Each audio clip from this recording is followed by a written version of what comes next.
Olá, bem-vindo a mais um vídeo do canal aqui, Psicobariátrica. Eu sou a Melissa, sou psicóloga, trago conteúdo sobre cirurgia bariátrica e estou fazendo a série Psicólogo Bariátrica de A a Z, onde eu divido com você, psicólogo que tem interesse ou já atua com cirurgia bariátrica, conhecimento para ampliar a sua prática, ampliar o seu olhar e te capacitar ainda mais para você atuar com esse público.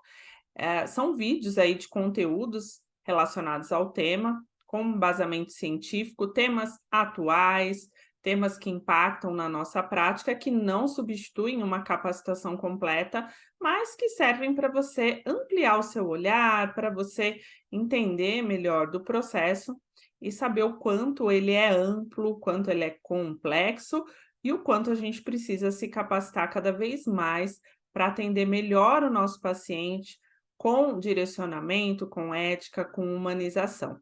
Então, esse é o vídeo 2 da série Psicólogo Bariátrica de A a Z. Se você chegou por aqui agora, se inscreve, tem um sininho aqui embaixo, é só clicar para você não perder nenhum vídeo, para você não perder nenhuma atualização. Aqui na descrição do vídeo tem também as minhas outras redes sociais para você me seguir por lá e ter informações sobre eventos, cursos, para você estar sempre atualizado sobre psicologia e cirurgia bariátrica. Bom, na aula de hoje, eu trouxe um artigo para discutir, para apresentar para vocês. O link do artigo original também fica aqui embaixo do vídeo. O nome do artigo, o artigo fala, na verdade, sobre os resultados psicológicos após os procedimentos bariátricos, cirúrgicos e uma revisão sistemática, né? Uma revisão sistemática sobre o impacto dos resultados psicológicos após a cirurgia bariátrica. Esse é o tema do artigo que eu vou discutir, que eu trouxe aqui para vocês hoje. O título do artigo é Psychological Outcomes Following Surgical and Endoscopic Bariatric Procedures, a Systematic Review. Eu falo o título em inglês porque são sempre artigos de uma alta qualidade que eu trago aqui e normalmente, tá, são artigos publicados em inglês, por isso que eu falo o título em inglês. Mas em português seria o quê? Resultados psicológicos após procedimentos bariátricos, cirúrgicos e endoscópicos, uma revisão sistemática. Aqui no Brasil, o procedimento endoscópico, ele é realizado, mas a título experimental, ele não é considerado ainda uma cirurgia bariátrica. Então, tem esta diferença aqui no artigo. Inclusive, eu não vou descrever os achados relacionados às questões endoscópicas, até porque o artigo traz como algo que precisa ser maior estudado, mais explorado, precisam ser realizadas mais pesquisa, porque fora do Brasil também é um procedimento novo. Porém, fora do Brasil ele é muito mais realizado do que aqui. O que é o procedimento endoscópico? É um procedimento que é feito no estômago, que tem características muito semelhantes à cirurgia bariátrica, mas ele é feito por endoscopia, ele é feito por cima, né, através de via oral, né, via endoscópica, então pela boca. Então é um procedimento que fora do Brasil ele é muito mais realizado, como eu falei. No Brasil ele é já feito, mas a título aí de experimental, requer mais estudos, não é reconhecido ainda pelo Conselho de Medicina como um procedimento, uma cirurgia bariátrica, né? Mas como um procedimento, que são coisas diferentes, não é uma cirurgia, é um procedimento. E aí o próprio artigo indica que sejam feitos mais estudos para validar qualquer questão nesse aspecto. Então, a gente pode dividir esse artigo em os dados relacionados à cirurgia bariátrica e aos procedimentos endoscópicos. Como no Brasil aqui a gente não tem muitos estudos e não são muito realizados ainda, não vou falar sobre a questão endoscópica, mas como eu falei de forma resumida, né, o próprio artigo não acha achados tão relevantes e sugere que seja feito mais estudos, tá? Então, qual que é o objetivo desse artigo e por que que eu escolhi trazer ele hoje? Porque nós, como psicólogos, a gente precisa entender qual é o impacto, quais são os impactos psicológicos, psiquiátricos, emocionais que a cirurgia bariátrica traz para o nosso paciente, tá? Então, quando a gente vai ali fazer um apanhado de estudos sobre cirurgia bariátrica, o que que a gente encontra? Ao longo da história isso, tá? A gente encontra muito estudo médico, desde o pré-operatório,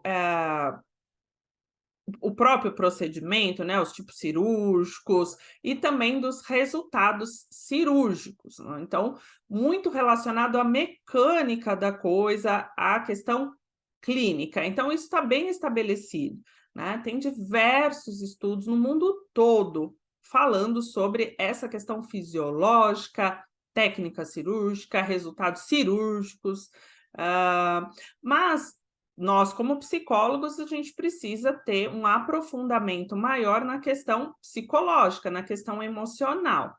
E aí a gente observa, fazendo um levantamento igual, né, sobre os estudos, que a questão psicológica, pareada ali com a questão cirúrgica, ela é muito menos estudada e menos compreendida ainda.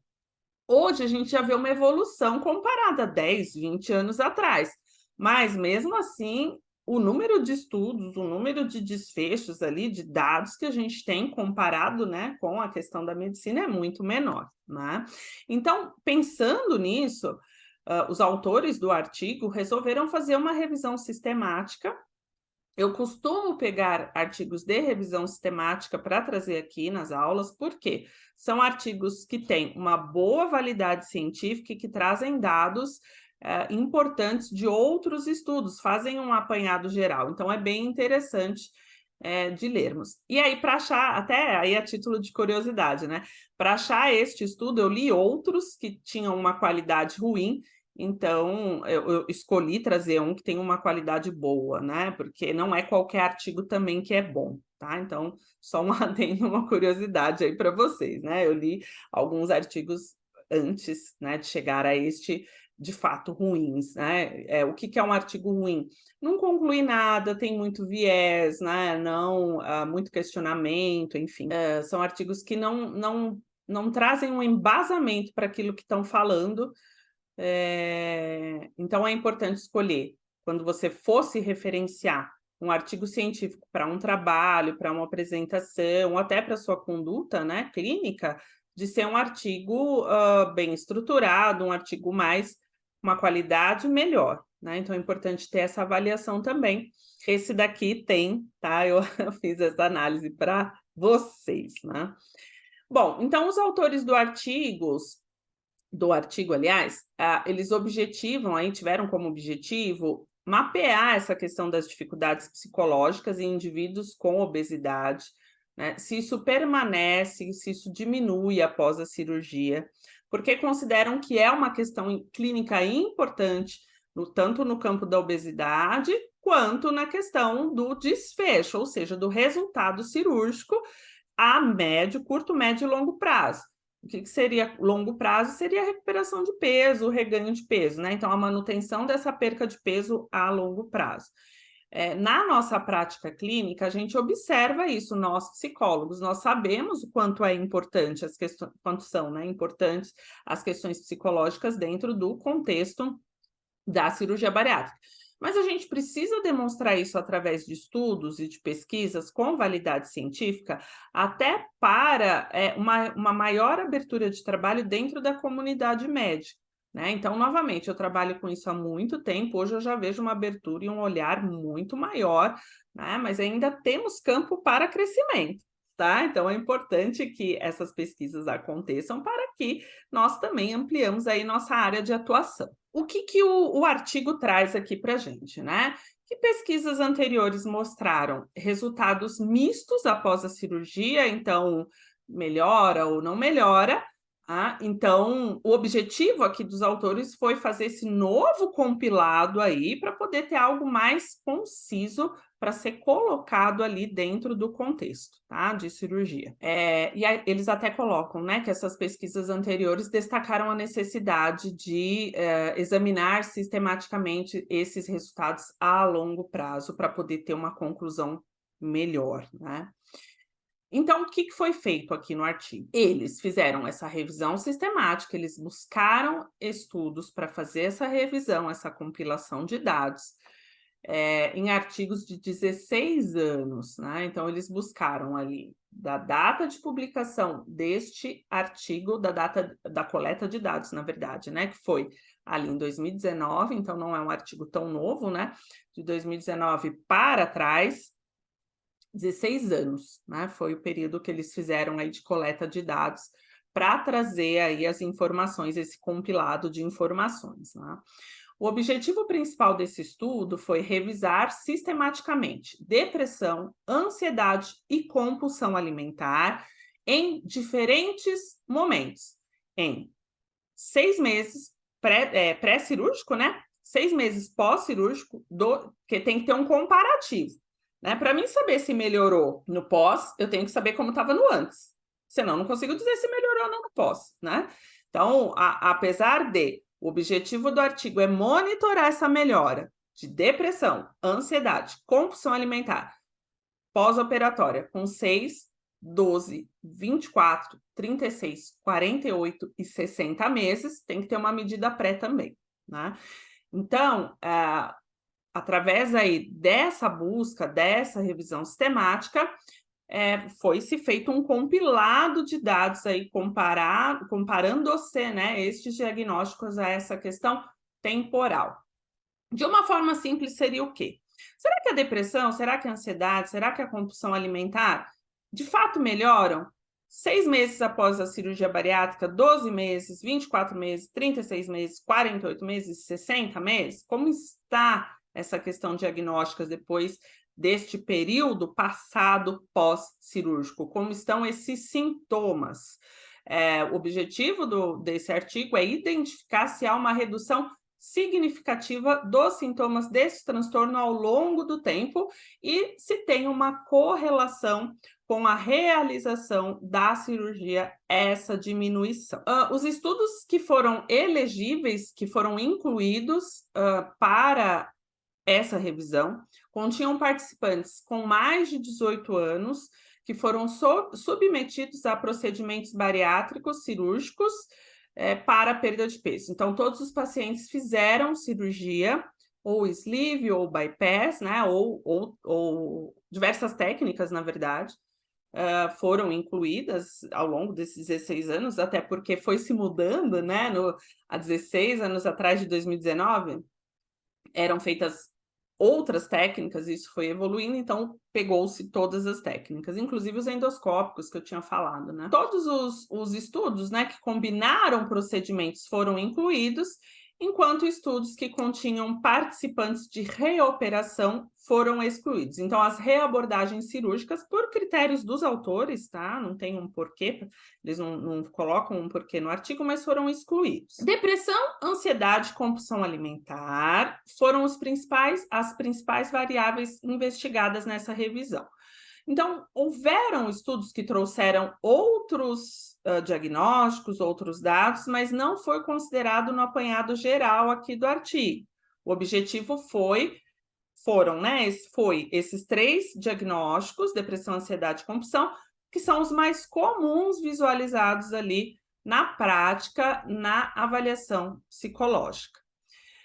Então, essas variáveis, por que foi escolhido esses 3, né? Porque são dificuldades psicológicas mais prevalentes entre os candidatos à cirurgia bariátrica, e aí é interessante ver o desfecho disso, né? A mudança dos sintomas desses 3 quadros, né? A depressão, a ansiedade e a compulsão, após o procedimento bariátrico. Comportamentos alimentares diferentes de compulsão foram excluídos. Então, existem alguns comportamentos que são de risco, como comer noturno, o beliscar, o loss of control. Esses são comportamentos que podem ter sido relatados em alguns dos artigos, mas que não foram compilados, porque o objetivo da pesquisa, da revisão aqui, é depressão, ansiedade e compulsão. Então, não foi tabulado esses outros comportamentos. Os estudos que foram eleitos aí tinham medidas padronizadas, entrevistas diagnósticas estruturadas, incluindo escalas como o inventário de Beck, questionário de saúde do paciente, a HADS, que é uma escala de ansiedade e depressão que é bastante conhecida, inventário de ansiedade, né? O BES, o Big Eating Disorder, Big Eating Scale, desculpa, que também é bastante conhecido. Inclusive, essas escalas, elas são válidas e são usadas até hoje, eu ensino até no curso a aplicarmos, né? Questionário EDQ, que é um questionário de transtorno alimentar, enfim. O artigo, ele relata todas as escalas que foram utilizadas, tá? E aí ele até destaca que, por um lado, essa variedade é interessante, por outro, ela dificulta uma padronização. Por quê? Porque cada pessoa em cada lugar está usando um instrumento diferente para avaliar. Então, isso pode ser positivo, mas pode ser negativo, porque traz ali questão de viés, né? Então, se eu uso uma população para avaliar, por exemplo, tá? Ansiedade e depressão, eu uso um questionário e outra, eu uso outro questionário, eu consigo comparar essas duas? Então, isso é algo que pode ser discutido. Mas eles mapearam tudo para trazer o resultado e trouxeram aí uma comparação. Mas isso é uma coisa que chama atenção aqui no artigo, tanto de escala, de entrevista, eles descrevem todas, né? Eles enumeram todas, e são muitas. Então, tanto de instrumento que a gente tem que são usados por aí para fazer essas avaliações. Muitos deles, na verdade, a gente pode usar no Brasil, como eu falei, que eu ensino até no curso, mas quando a gente pega para fazer uma revisão sistemática, que é essa comparação, isso é uma coisa que chama a atenção. Os estudos que foram escolhidos também para entrar nessa revisão sistemática são estudos transversais, longitudinais, e foi excluído, né, estudos de caso, por exemplo. Então, o que é um estudo de caso? Quando é estudado uma única pessoa, esse foi excluído. O que foi considerado são estudos maiores, estudos que acompanhou a pessoa ao longo do tempo e que tem um N, né, um número aí de pessoas no estudo sendo ali avaliadas maior. Estudos com amostra pequenas, menores que 20, foram excluídos. Então, eles pegaram estudos que têm aí uma amostra maior e foram incluídos estudos de 16 anos, né? Como eu falei. Bom, aí ele fala um pouquinho, o próprio artigo fala um pouquinho da forma estrutural. Essa parte eu não vou falar porque ela é muito técnica, né?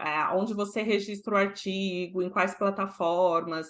Eles colocam toda essa parte, como eu falei, que eu não vou colocar para vocês, para não ficar muito cansativo o vídeo, porque a gente vai falar da parte aí relevante para quem está aí assistindo, que é o resultado e como isso impacta na nossa prática clínica, né? Existem critérios de inclusão e exclusão, como eu falei, no final foram selecionados 48 estudos e incluídos nesta revisão sistemática. Então, 39 estudos falavam sobre depressão, 23 sobre ansiedade e 19 compulsão alimentar. Pode ser que um estudo fala de duas coisas, tá? Eu estou trazendo aqui o número total, você vai falar, mas tem mais de 48. Mas é porque alguns estudos falam de 2 ou 3 coisas. Mas em 39 se fala de depressão, em 23 se falam de ansiedade e em 19 de compulsão. Sendo que alguns falam dos três diagnósticos, né? Em média, as amostras eram compostas principalmente por mulheres, cerca de 80%, a média de idade em torno de 41 anos. A maioria dos estudos aderiu aos critérios do IMC, que é o que é recomendado na legislação para a classificação da obesidade e critérios cirúrgicos. E o tamanho das amostras variavam de 20, então o estudo que tinha menos sujeitos tinha 20, a 2.146. Então, o estudo que tinha mais participantes, 2.146, e variava em torno disso. A taxa média de abandono após a cirurgia foi de 30%. Esse é um dado que não é explorado no artigo, porque não é o objetivo dele, né? Mas é um dado interessante. Muita gente fala, né, do abandono do paciente ao acompanhamento no pós-operatório e o impacto disso. E aqui o estudo traz que a taxa média de abandono do tratamento após a cirurgia, nesses estudos que eles avaliaram, foi de 30%. Então, é interessante a gente ter esse número, né? Uma média aí de 30% dos pacientes abandonam o tratamento. No Brasil pode ser mais? Até pode, né? A gente precisa do quê para mostrar isso? De estudos, para você conseguir demonstrar isso. Em termos de viés, o que mais foi observado, o que é viés, né? É algo que pode, de certa forma, trazer uma certa dúvida ali para sua pesquisa. O que eles trazem como um viés importante aqui a ser considerado é que em muitos estudos estão baseados no relato do paciente, no autorrelato, e não em uma investigação clínica mais estruturada. Então, o paciente relata que ele melhorou dos sintomas, né? E isso por si só pode ser um viés. Por quê? Porque ele pode dizer que melhorou, sem de fato ter melhorado, por medo de alguma coisa, por ter alguma ideia ali real, alguma fantasia. Então, não é medido por exame, né? As questões mentais, elas têm uma medição muito de autorrelato. E aí, isso é um viés que precisa ser considerado, não invalida de forma alguma a pesquisa, mas é um ponto ali a ser considerado como uma possibilidade de indução ao erro em algumas questões. Bom, agora eu vou falar os resultados para vocês, né? O que a gente tem aí de interessante observando aí o que o estudo concluiu. Bom, vou trazer de cada diagnóstico quanto foi observado de melhora nos sintomas pós-operatório de cirurgia bariátrica. Então, em termos de depressão, foi observado redução e foi relatado também, né, pelo próprio paciente, redução dos sintomas comparando-se ao pré-operatório ao longo do tempo. Né? Então, o que a gente observa no gráfico? Se você baixar o artigo, que o link está aqui embaixo, você vai ver a imagem, tá? O gráfico mesmo. O que a gente observa? Que nos estudos, com 6 meses, há um bom relato de redução dos sintomas e também observação, 12 meses também. Com 24 meses, isso diminui um pouco. Com 6 meses, diminui. Com 48, diminui um pouco mais. E com 60, isso se mantém. Então, que conclusão a gente chega? Que há uma redução significativa dos sintomas de depressão no pós-operatório, principalmente de 1 a 12 meses de cirurgia, que depois disso, esse relato de melhora cai e se estabiliza, o que é positivo, né? Existem relatos que o sintoma ou avaliação, né, de que o sintoma depressivo continuou mesmo após a cirurgia, também existem, mas é bem menor. E não existe relato de que aumentou após cirurgia, né? Então, só lá depois de 60 meses, através de um número bem pequeno de pacientes, o que não necessariamente pode estar ligado à questão cirúrgica, porque depois de 60 meses podem ter outros desencadeantes para além da obesidade, para além da própria cirurgia bariátrica, que influenciaram o desenvolvimento desses sintomas. Mas mesmo lá com 60 meses, tendo pessoas, né, a gente tem relatos ali de aumento de sintomas com 36 a 60 meses. Mesmo tendo, né, esses relatos, o número é bem baixo. O número maior, o número mais significativo é, de fato, a redução dos sintomas depressivos no pós-operatório entre um mês cirúrgico até 12 meses. Depois, esse relato de melhora se estabiliza aí ao longo do tempo, o que é muito positivo. Com relação à ansiedade, a gente tem exatamente o mesmo cenário. Quase exatamente, na verdade. A gente tem também relato de melhoras de sintomas no pós-operatório de 1 a 6 meses, aumento dessa melhora de 12, depois decai o relato da melhora e isso se estabiliza aí até os 60 meses. Então, a gente consegue visualizar o mesmo cenário. Há uma melhora dos sintomas de ansiedade pós-operatória, principalmente no primeiro ano, que depois se estabiliza. Por que eu falei um cenário quase igual ao da depressão? Porque na ansiedade não tem relato de retorno dos sintomas nos estudos aqui compilados, né? Tem relatos de estarem o mesmo de antes, que é um número pequeno comparado ao o que melhora, mas não tem relatos de piora, né? Então, a gente pode entender também que os sintomas de ansiedade melhoram após a cirurgia bariátrica. Lembrando que, antes de eu falar da compulsão, Lembrando que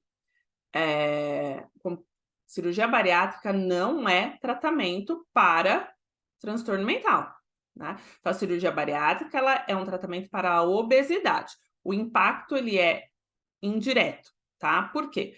Porque a pessoa vai perdendo peso e ela acaba ganhando qualidade de vida, ganhando saúde física, melhorando as relações sociais, e isso contribui para a melhora do diagnóstico, mas não é diretamente um tratamento para esses diagnósticos, tá? Então, o que a gente pode levar de lição é que é uma perspectiva positiva, mas isso não exclui o acompanhamento psicológico, o acompanhamento psiquiátrico medicamentoso de forma alguma. Esses 3 diagnósticos, por exemplo, é imprescindível que a gente avalie no pré, tá? Porque se a pessoa tem um caso grave de depressão, de ansiedade, isso tem uma chance de melhorar no pós? Tem, mas não é uma certeza. Por quê? Porque não é causa única, né? A causa para os transtornos mentais são multifatoriais, são diversas coisas que interferem ali nisso. Então, não é uma causa linear e única, por isso que é importante você ter este acompanhamento, tá? Resultados da compulsão. A compulsão, a gente observa o quê? Também um cenário bem parecido, os sintomas de compulsão relatados no pré, comparados aos relatados no pós e observados também através das escalas e das entrevistas, melhoram no período aí de 1 mês, 6 meses, 1 ano, né? Então, tem uma alta aí até 1 ano, depois isso se estabiliza. Então, é o mesmo raciocínio. A gente pode considerar que sintomas que a cirurgia bariátrica acabam tendo um impacto positivo na melhora dos sintomas de compulsão alimentar.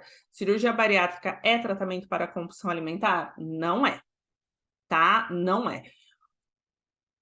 Nesse estudo aqui, a gente vê que existem estudos que não indicam, tá, se os sintomas continuaram o mesmo, mas tem indícios de retorno, né? E aí isso é importante ficar registrado, porque alguns estudos trazem aí o retorno de sintomas também lá na frente, depois de 36 até 60 meses. Então, é um indício que casos mais graves a gente precisa de um acompanhamento a longo prazo, tá? Então, só reforçando aqui para vocês, cirurgia bariátrica não é tratamento para transtorno mental. Esse impacto ele acaba sendo indireto, né? Então, é uma população que tem uma incidência maior desses transtornos e que a gente precisa de uma atenção especial, a gente precisa de um olhar especial. E um acompanhamento, isso é o ideal, um acompanhamento longitudinal. Por quê? Se houver alguma questão durante esse acompanhamento, a gente pode fazer alguma intervenção para que isso não interfira na questão da perda de peso. Tá? Então, os estudos trazem um relato de melhora dos sintomas, por isso até que a depressão, por exemplo, atualmente, ela está na lista de comorbidades. Por quê? Porque é evidenciado de que ela contribui, a cirurgia, né, contribui para a melhora dos sintomas. Mas, novamente, ela não exclui a psicoterapia nem o uso de medicação. Ela não é um tratamento direto para a depressão. Tá? Isso melhora na comorbidade. Fazendo um compilado, então, dos resultados gerais aqui do artigo. Na depressão, os achados sugerem que o diagnóstico de depressão pré-cirúrgica ou os sintomas de depressão diminuem para a maioria dos indivíduos em 6, 12 e 24 meses. No acompanhamento de 36, 48 e 60 meses, os sintomas de depressão dão uma pequena aumentada, né? Ali, e aí requer atenção da equipe. Não foi encontrado de forma mais consistente como essa depressão é avaliada pelo psicólogo, né? Então, isso é um ponto que eles deixam aqui de atenção, se foi só autorrelato, né? Porque se foi só autorrelato, a gente tem essa questão do viés que eu falei para vocês. Compilado dos resultados gerais da ansiedade. Então, no geral, 48% dos estudos, 11 de 23 que falavam sobre ansiedade, descobriram que o diagnóstico de ansiedade pré-cirúrgico, né, que os sintomas melhoram após a cirurgia. Os resultados sugerem que os sintomas de ansiedade diminuem para a maioria dos pacientes aos 6, 12 e 24 meses. Aos 36 e 48 e 60 meses, no entanto, os sintomas de ansiedade parecem aumentar após terem diminuído, né? Então, é importante também uma reavaliação e um acompanhamento a longo prazo. Então, muitas pessoas relatam melhora e acompanhamento é diferente de psicoterapia, tá, gente? Acompanhamento são consultas de retorno, consultas de rotina que o paciente precisa ter com os profissionais multi e não é psicoterapia. Então, a gente precisa acompanhar esse paciente, o ideal seria em torno de 60 meses. Mas tem muitos pacientes que no primeiro ano já param o acompanhamento, mas não seria ideal. Por quê? Porque esses sintomas podem voltar mais à frente. É o que diz aqui os estudos. Então, ansiedade e depressão, né? Os sintomas diminuem no primeiro ano, primeiros 12 meses, depois estabiliza, mas existem relatos, né, de retorno de alguns sintomas a partir ali dos 36 meses, por isso que precisa do acompanhamento. Com relação à compulsão alimentar, então, o apanhado final se conclui também que os sintomas diminuem para a maioria dos indivíduos após a cirurgia. No caso da compulsão, a gente tem uma questão fisiológica, né, da própria cirurgia, que reduz ali.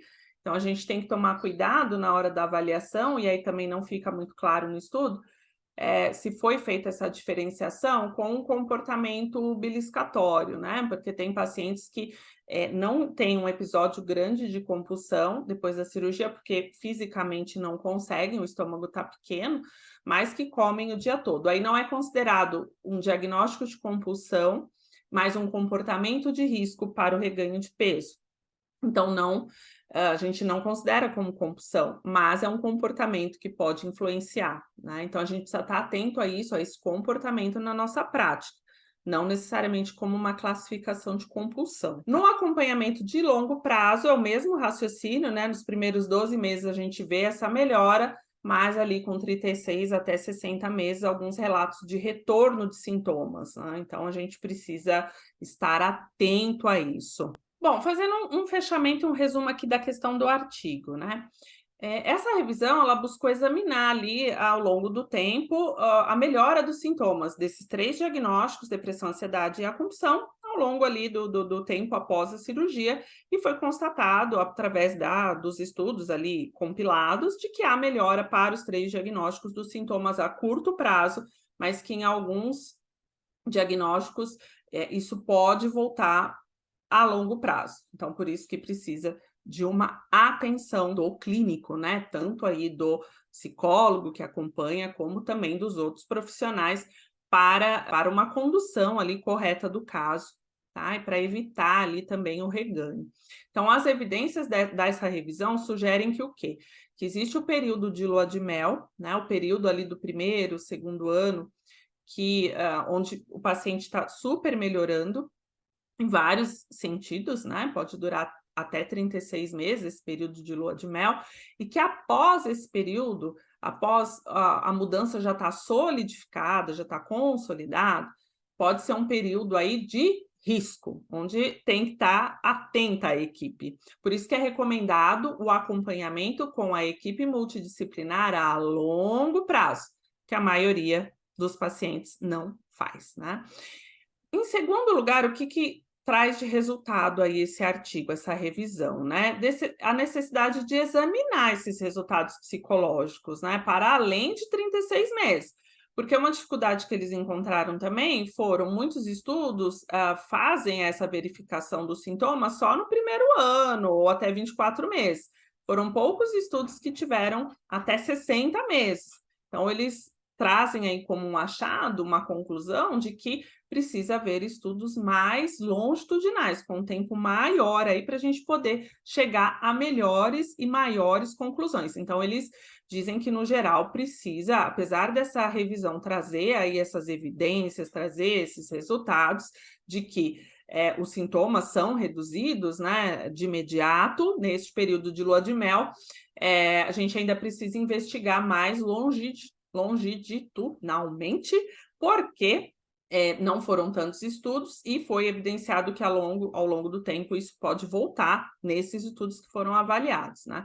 Então, é importante que, primeiro, prestemos atenção nesses aspectos, porque eles são componentes aí para o controle do peso e a manutenção de peso a longo prazo, vindo da cirurgia bariátrica, e que nós precisamos estar atentos a isso e fazer mais estudos.